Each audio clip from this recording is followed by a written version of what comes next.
Hi friends, welcome training class. பார்க்கணும்னா நம்ம தனுஷ் நான் வந்து பார்த்தா இன்ஸ்டாகிராமில் வந்து ஒரு போஸ்ட் ஷேர் பண்ணியிருந்தேன். அந்த போஸ்ட்டை பார்த்தோன்னே வந்து பார்த்தா என்னடா இவ்வளோ ஃபயராக இருக்காங்க அப்படின்னு பார்த்தா என்னன்னு பார்த்தீங்கன்னா ஏர்மான் சார் கூட ஒரு கான்சர்ட்டில் வந்து போய் தனுஷ் வந்து ஸ்டேடியமில் பாட்டு பாடியிருக்காப்ல.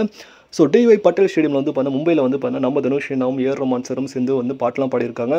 ஸோ ராய் நசூரன் சாங்லாம் வந்து பாடி வேறு லெவலில் வந்து தனுஷ் நான் வந்து பார்க்கவே சூப்பராக இருக்கார். த யங் சார்மிங் லுக்கில் இருக்கார். ஸோ அதே மாதிரி தேரே இஷ்குமே திரைப்படமாக இருக்கட்டும் சரி, குபேரா திரைப்படமாக இருக்கட்டும் சரி, இட்லி கடையாக இருக்கட்டும் சரி, எல்லாமே வந்து பண்ண லைனப்பில் இருக்குது. ஸோ மேலும் வந்து பார்த்தா வேல்ஸ் ப்ரொடக்ஷனை வேறு தனுஷ்னா படம் பண்ண போகிறாங்க, 2 படம் கமிட்மெண்ட் இருக்காங்க அப்படின்னு சொல்லி தகவல் இருக்குது. ஸோ அதுக்கு மியூசிக் டைரக்டர் ஏர்மான் சார் சொல்லி கேட்கும்போது பயங்கரமாக இருக்க போது.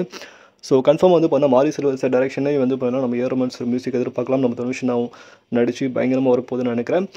ஸோ இந்த கான்செர்ட்டில் ஏர்மான் சாரும் சரி, தனுஷினா பேச கன்வர்சேஷன் இருக்கட்டும் சரி, அதுக்கப்புறம் தனுஷினா பாட்டு பாடுற விதமாக இருக்கட்டும் சரி, எல்லாமே வந்து பார்த்தா வேறு லெவலில் டாப் நாச்சிங்காக இருக்க போது நீங்கள் டெலிகாஸ்ட்டில் பார்க்கும்போது. ஸோ கன்ஃபார்மாக வந்து பார்த்தா நம்ம தனுஷனாவோட இந்தோட லுக்கை வந்து பார்த்தீங்கன்னா நீங்கள் அப்படி கீழே கமெண்ட் பண்ணுங்கள். ஸோ நீங்கள் எந்த அளவுக்கு ஹாப்பியாக ஃபீல் பண்ணீங்கன்னு சொல்லி கீழே கமெண்ட் பண்ணுங்கள். மேலே மச்சான் லைக் பண்ணுங்கள், ஷேர் பண்ணுங்கள், சப்ஸ்கிரைப் பண்ணுங்கள், மறக்காம லைக் பண்ணுங்கள். மகிழ்ச்சி.